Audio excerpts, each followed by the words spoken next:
What is up, everybody? Welcome back to the show. I am Gregless today, but I have an amazing guest. I don't have to put on my Greg Wrangler certification today. It's going to be great. We're going to have a nice, relaxed, fun, fast-paced chat. We have a multiple repeat guest. Kristen Taylor is back. For those of you that might be like relatively new to the show, go back and check out her first appearance, which I think was like, I don't know, 2018. Angela, does that sound about right? Maybe I that think it long was ago, like January or February, like 3 years ago. something like that. So yeah, so Yeah. So maybe it was about 2018, 2018, 2019. and I don't know. and it was all about chaos and clutter and how a lot of the agents that have come to you for help because you're Mhm. coaching, and you started a VA business and sold that off, and you've been an active agent. You've been coaching agents for 20 years, but a lot of Mhm. agents come to you because they are stuck. They don't feel like they're being productive. That's hurting their sales, and they think Mhm. that they have a productivity problem. And of course, you know that it's a lot deeper than that. So we're going to get into Mhm. a few things that people can do right now to become their most productive and focused self in the coming year. So we're recording this in December of 2021. We're coming into the new year. So let's just start with the Mhm. foundational stuff first. Okay. So let's talk a little bit about just the clutter cycle that people get stuck into as agents. Yeah. Okay. So usually what happens is agents realize that they have a problem. They feel like they're overwhelmed. They're not working as much or as much as they think they should be. And so what happens is this starts off actually in our childhoods. So we have all this stuff we've been through, right, in our lives, especially from our childhoods, where we realize that it doesn't have to be a traumatic childhood to be a traumatic childhood, if that makes sense. We don't have to have Yeah. abusive parents. We can just have parents that maybe just aren't reacting in the most positive way, right? And they'll say things or do things that make us feel bad, make us think badly of ourselves. And then that in turn kicks off this what I call emotional clutter, right? So it's like there's all this garbage in our head that's feeding our thought processes every single day. I'm not good enough, or somebody's better than me, or I can't do it, whatever, all those negative, kind of self thoughts that we will have. And so this emotional clutter builds up over time. And what happens is it leads us to create physical clutter because we're always thinking we're not good enough. So we're always looking to fix that problem by having stuff in our lives. Well, we need this outfit or these clothes or this car or this house or this, software, these tools or whatever, something to make us feel worthy of the role that we are putting ourselves out there in the world with this facade, right? Mhm. So we're putting ourselves out there as this person, but we don't inside feel like we actually are that person. So the stuff makes us feel like, well, maybe the stuff will help us become this person, right? Yeah. So the emotional clutter leads to physical clutter. Now, all this spending and buying and we're not necessarily working as much as we should turns into financial clutter as we find ourselves in debt. And this happens a lot with realtors, especially when it comes to end of year and filing their taxes and realizing maybe they didn't pay enough or at all throughout the year. And now they have this huge tax bill, and then they end up with tax payments right to the IRS. So they just feel this overwhelming, crushing debt. They still don't feel good enough. They have all this stuff. Everything's disorganized and cluttered all around their house and in their cars. I don't know if you've looked inside the trunk of a realtor's vehicle lately, but it is not a I pretty try sight. not to, I guarantee you. yeah. It's where all the clutter goes from the inside of their car when they have to take somebody out. Dumped in the trunk, Yeah. quick fix, right? So the trunk is always a wreck. You guys are laughing now. I know it. I'm sure I have no idea what you mean. No idea. So, but that then just becomes so overwhelming that they just shut down. They just shut down. They stop working and they find themselves just, it's really hard to get out of bed and do things every day.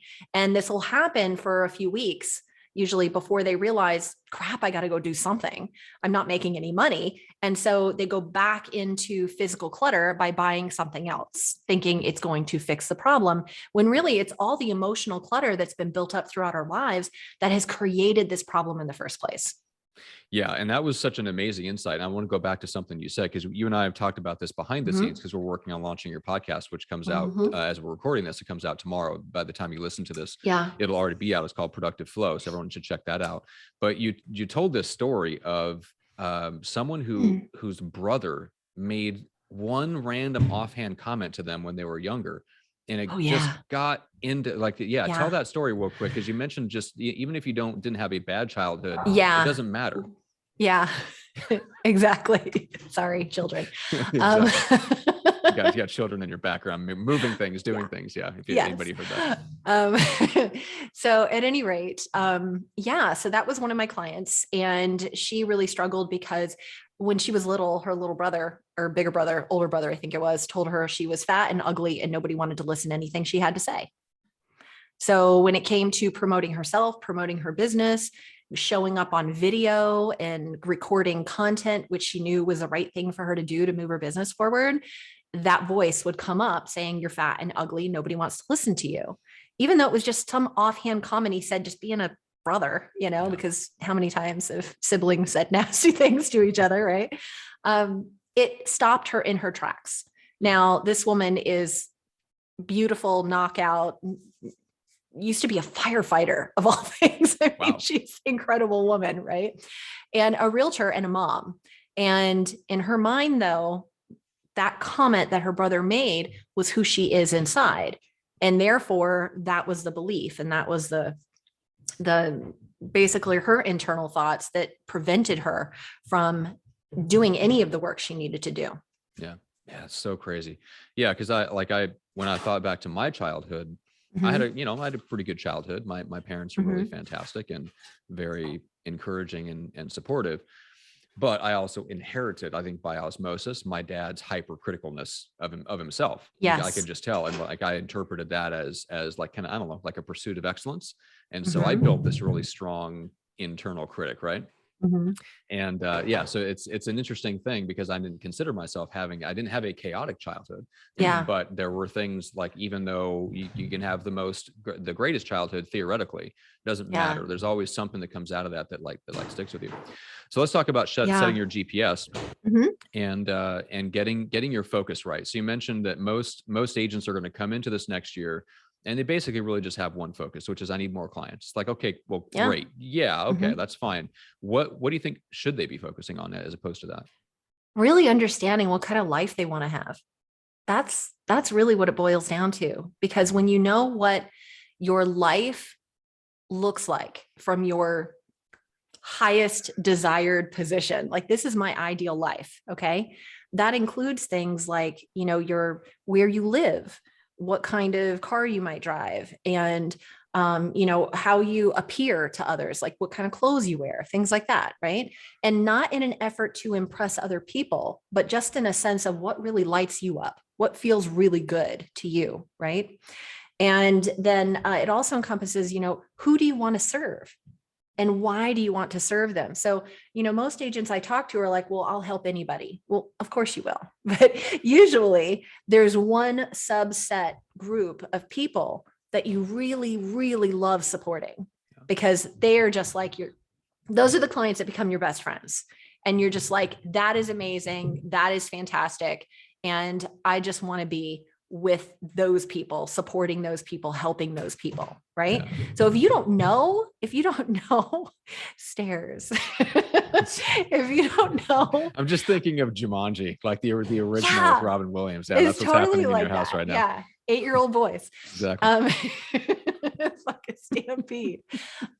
Yes, but that it's finding that person that you want to support and targeting how you're going to support those people. So this is not this is when your business becomes not a sales pitch anymore. Like the sales pitch goes out the window and this becomes like people gushing about how amazing you are and you gushing every morning you wake up that you're like, oh my God, I can't believe I actually get to go out and help these people every day. And you find more ways of supporting these people that have nothing to do with real estate because you're so excited and lit up to help those people. And that's when you Yeah. create a bond that results in not just these people using you for a lifetime, never forgetting who you are, but them referring you to all other people like crazy because you are the best realtor they've ever met. Yeah. Yeah, exactly. Yeah. There was a point a few years ago, just in my own business on the agency side, where I just asked myself, if one of my clients dropped into town, like just randomly, and texted Mhm. me out of the blue and said, "Hey Matt, let's go grab a drink or I'll buy you a coffee." Like, Yeah. who do I want to get that message from? And who do I not want to get that message Mhm. from? And yeah, it helped me focus on exactly who my people are, because it really, it forced me to think about who would I want to go and just spend time with for no other reason than just because I enjoy their company and I believe in Yeah. their mission.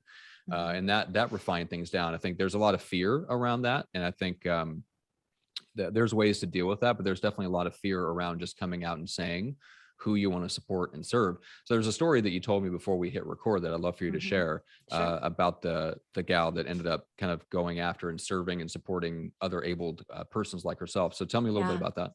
Yeah. So this is a realtor, an older woman. And I think she was actually in her 70s.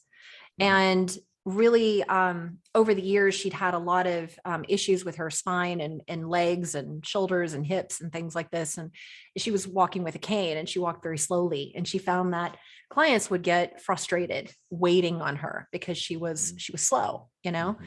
And at the same time, she found that there were people out there who wanted to look for homes that were suited for whatever particular handicap was around, whether it be a deaf child or, someone like her who walked with a cane or couldn't do stairs or needed a wheelchair access, things like this.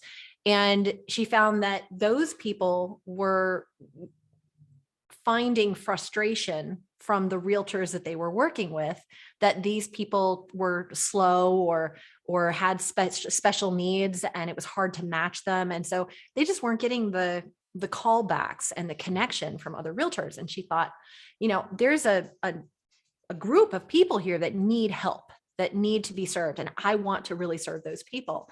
And so doing things like reaching out to the other vendors in the community and organizations in the community that support those people really help build that niche business that she wanted to build, right? Yeah. So she started calling these organizations and these vendors, people who make the seats for the showers and stuff like that, or make artificial limbs and things like that, and Mm-hmm. and reaching out to those people and building relationships and saying, hey, I'm a realtor and I specialize in working with other abled people. And she said other abled because she didn't like the term disabled because it felt negative to her. Yeah. So she said, these are people who are abled. They're just abled in a different way. So we're going to call them other abled. And I loved that. Yeah. And so she was like, she's the other abled realtor. Mm-hmm. And she started just building up this community around her, right? Yeah. So, and this is something you can create a group around. You could create a podcast around this. You could create all kinds of content supporting those people, bringing on guests of these vendors and or people who serve in these organizations and all the different ways that they need help. If you're serving them in that way and then throwing in little bits about how you serve that person in your real estate business, I mean, that turns into a whole subset of people that now you are an expert in and you're seen as an expert. Yeah. And that could get you referrals all around the country. Yeah. That could hugely impact your passive income, not just your direct income in your local community. And that's the kind of thing that the news is looking for. They want to interview people like that, They absolutely do. and then you get lots and lots of free publicity.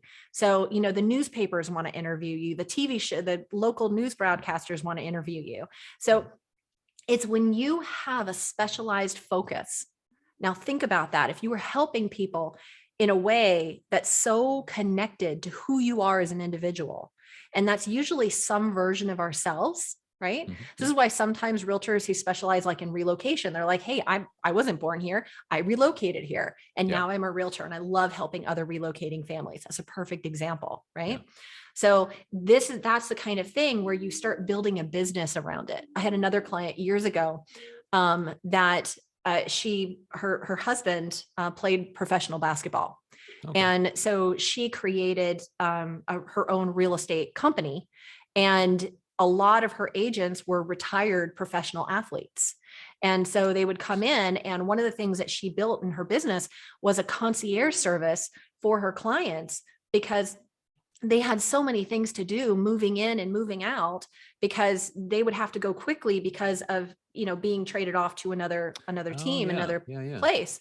And then they'd have to go, so there was a lot of things. And then a lot of times they were traveling and things like this. So she built up a whole service industry around serving her clients. So she wasn't just serving them during the sale. She was serving them all the time. Interesting. So it turned into a literal, like a parallel business that ran in addition to the realtor business. I love it. Yeah. Wow. Yeah. That's really interesting. And that's really, I would love for more agents to take that kind of level of ownership of the experience and going like, I'm not just one cog in the wheel of the greater move. Like I really want to make sure that everything is taken care of. And that even if that includes me starting another business that runs in parallel, that's awesome. Yeah. But the thing is that this is why you need to set your GPS, because when you have a solid focus that is in line with your ideal life, how do you think you wake up feeling every day? Yeah. Yeah, it's a whole new level. Every day you feel like my life is freaking amazing. Like, this is so cool. I get to do this. And then there is no, I just want clients. There is no more of that. That doesn't exist anymore, because clients want you. Yeah. Clients want you. It's the other way around. So it becomes so much easier to build your business, build your team, go off in other directions and do the things that you really want to do, because you have the income to support it. And that's when all the other stuff starts to fall away. Yeah. Yeah. I love it. So I want to sum up real quick. So the first thing to set your focus on is the kind of life you really want to live. Yeah. The second thing is to set your focus on who do you want to support, the people that you really want in your life as clients. And then I'll throw a third thing in there that you mentioned that we didn't go super deep on yet, but anyone that listens will know we cover it in other places, which is to create the content that your ideal person would want to consume, the things and speak to the stuff that they care about. And other things, the example that you gave of the gal that dealt with people that were, other abled, because one of the most difficult things to do when you're trying to get clients in real estate is put content out there that they care about outside of just, do you have a house to show me? Like, like that's really what most buyers care about, is just look, just show me a house. It's really hard to get them to care about your content, especially when they're not in the buying or selling phase actively. It's like, well, what do they care about the real estate market in the 6.5 out of 7 years when they're not in the market? Exactly. Something like that. Like if you really drill down to who your ideal person is, it could just be people that enjoy wine.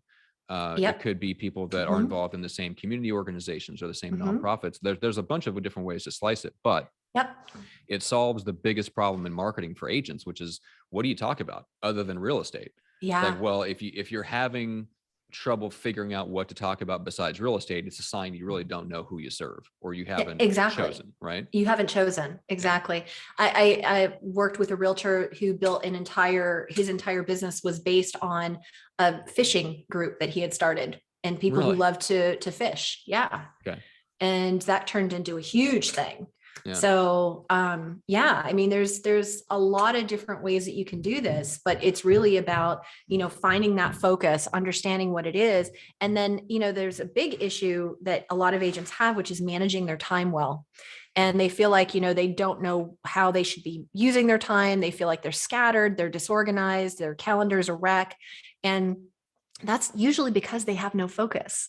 Yeah. When you have a focus, you can take that focus and break it down and put it into a time blocked calendar. And now you don't even have that question anymore of, who do I network with? Yeah. Who do I connect with? What do I say? This is perfect for people who are more introverted, because they will light up with passion when they are talking about something that they love. Yes. And a lot of times real estate for them is not that thing. They love serving people, and that's why they're in real estate. But there's something else that they're really passionate about. And when they light into that, they are just glowing. And that's what people connect with. Man, that's so true, especially for introverts. Holy cow, that's so important to find that. Oh my God. Okay. So I want people to get into your world. So obviously they need to check out the podcast. It's Productive Flow. Yeah. Apple Podcasts, Spotify, all the usual places. Because I want them to get to know you, because you've got your Essentials program that's launching probably just a month from when people will hear this. So let's talk about just the podcast and where they can get to know you a little bit better. What kinds of things are you going to talk about on the podcast? Oh, well, all things productivity, the 4 elements of productivity, which are emotion, energy, time, and focus, how those things fit in together. And, it's about creating that life that you really want to live.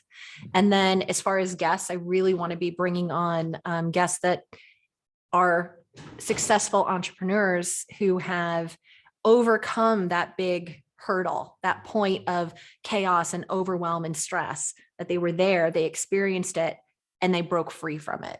Yeah. Because that's the biggest thing that I think a lot of people don't realize is that they think that that's just how they are. And then they think that they're the only ones who are like that and everybody else has it together. When in reality, most people are like they are. Yeah. And just pretending that they have it all together. Right. That's what Instagram is for. Yeah. So It's nice to hear from other people saying, hey, this was me too. Like, that's not me anymore, but this is how I overcame it. This is how I got through it, because there's so many things that throw up blocks in front of us. And they're really all related to emotions and how we think about ourselves. Yeah, man, that's so true. As you like to say, productivity is rooted in emotion. And I never really got that at a deep level until you and I started talking, when you came on the show and we really dug into it. That's what caught my attention about your message and why we initially connected on the show. Cause I bet there are people out there that when you said time blocked calendar immediately went, ugh. And I was just thinking about, there's a reason for that. Like, there is an emotional reason that if you time block your schedule, you automatically want to rebel against it and you don't want to have anything to do with it. Like, that is a thing. That is an emotional thing. Yes. Yeah. It was, for me, it was like, when you're stuck in the covers at night and you can't get your feet out and you need to get your feet out of the covers. It's like, you're trapped. I'm trapped. I can't do this. I can't sleep like this. You can't live with this time block calendar. But the beauty of a time block calendar is really just about setting a habit, because once that habit is set and that pattern is set, you're doing this stuff on autopilot. Yes, so it doesn't feel like you're trapped. It feels like you're actually free, because now you have the time to do the things you really want. I know. So I was listening to somebody get interviewed on a podcast, and they asked him what he would put on a billboard if he could. And he had his phrase. And I was thinking about it. I'm like, honestly, I'd put like autopilot. Like, it's not about discipline and things like that. Like, you just use the little bit of discipline that you need to get things on autopilot, and then let them run on autopilot, because it's very powerful. See, people don't realize they're already on autopilot. Their autopilot is reach for the chips, reach for the cookies, watch Netflix, check my Facebook, check my Instagram. That's the autopilot they're on. They're still on autopilot. You just got to change up your pattern, switch it up. But don't take away my cookies. Come on, Angela, don't take away my cookies. All right. Sadly, time is limited, because I would love to go deeper into this, but Absolutely. That's what your podcast is for. That's the whole reason it's launched. So people should go check it out. I know Greg is not here to defend himself, so I won't pick on him too much, but people should go and grab a call with him if they're interested in anything having to do with EXP. Greg's awesome.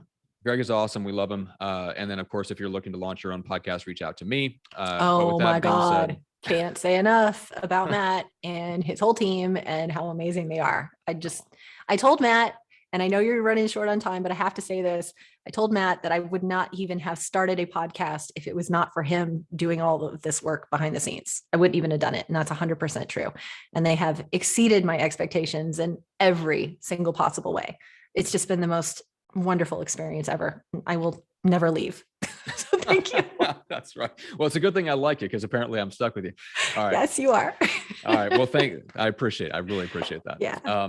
Okay. So everybody that's listening, thank you. Because none of this would have happened if it wasn't for the audience of Real Estate Uncensored. It changed my life. You guys changed my life. So I appreciate that. And I get to do amazing things with my calendar and my schedule because of this podcast. So thank you to all of you who listen. And as Greg would say, peace out, ninjas. We're gone.